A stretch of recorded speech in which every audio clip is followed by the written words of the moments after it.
Session 449, Chapter 3, Verse 119. ها أنتم أولئك تحبونهم ولا يحبونكم وتؤمنون بالكتاب كله وإذا لقوكم قالوا آمنا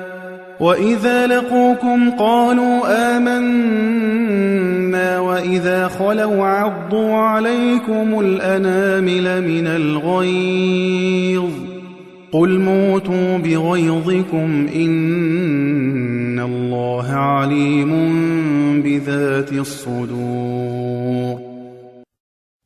Ah, here you are. You love them, but they do not love you, and you believe in the entire Scripture.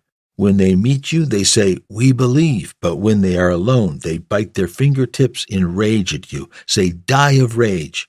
God knows exactly what is hidden in everyone's hearts. Chapter 3, verse 119.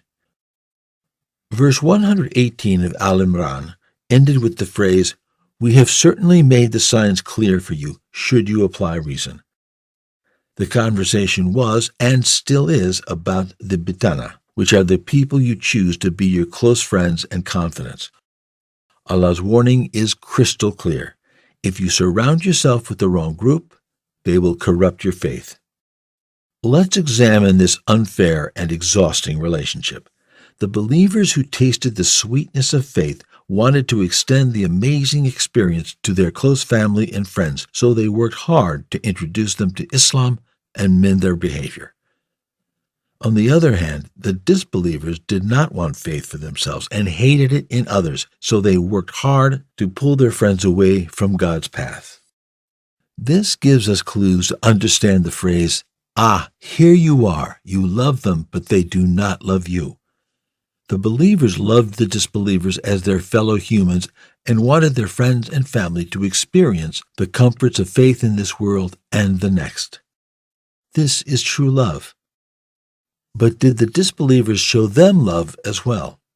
No, because they tried to deviate the believers away from God, showing a lack of care and affection. Thankfully, their attempts failed. As a last resort, they turned to hypocrisy and said, "We believe." It was their only hope to corrupt Islam from within. As dangerous as hypocrisy is, we should look at it as an indicator of the strength of the Muslims. How, you may ask? We answer that you lie and try to deceive someone only if you are afraid to confront them directly.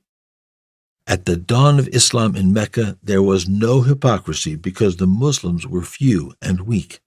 Their enemies confronted them directly with torture, boycott, and physical attacks.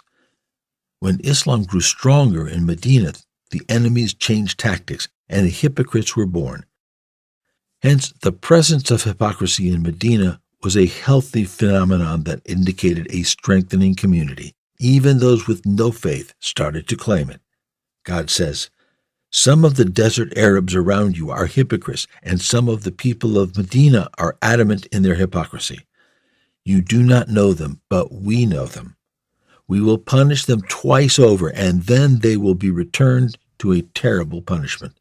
Chapter 9, verse 101.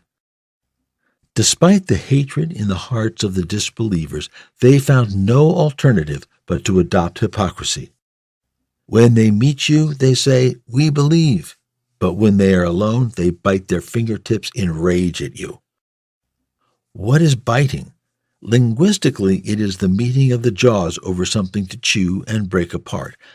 Our fingertips perform countless functions with unbelievable delicacy and agility.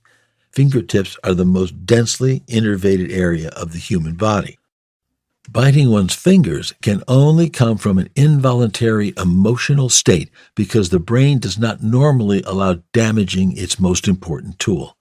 Only extreme hatred and anger can cause you to overlook the pain. Where did this level of anger come from?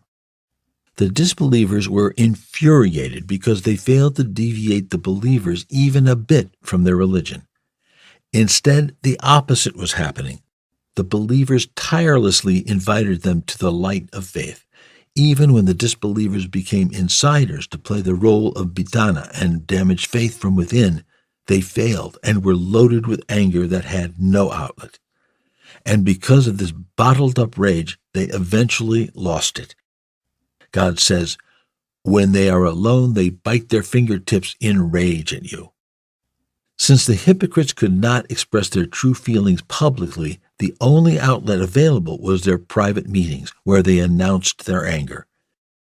Had they an iota of rationality, they would have thought, how did the Quran know what we did in private? How did Muhammad expose our secrets? They should have realized that there is a Lord who delivers to his messenger and informs the believers. But despite the clear signs, they were blinded by hatred. God says, die of rage. God knows exactly what is hidden in everyone's hearts.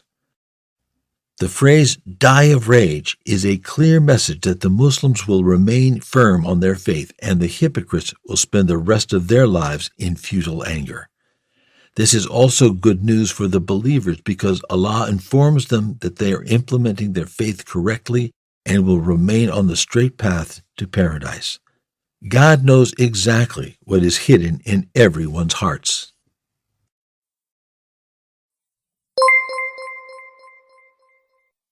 The Prophet, peace be upon him, said, "Convey my teachings to the people, even if it is only a single verse." Please take a moment to subscribe and to share with your family and friends. Visit us at www.qurangarden.com.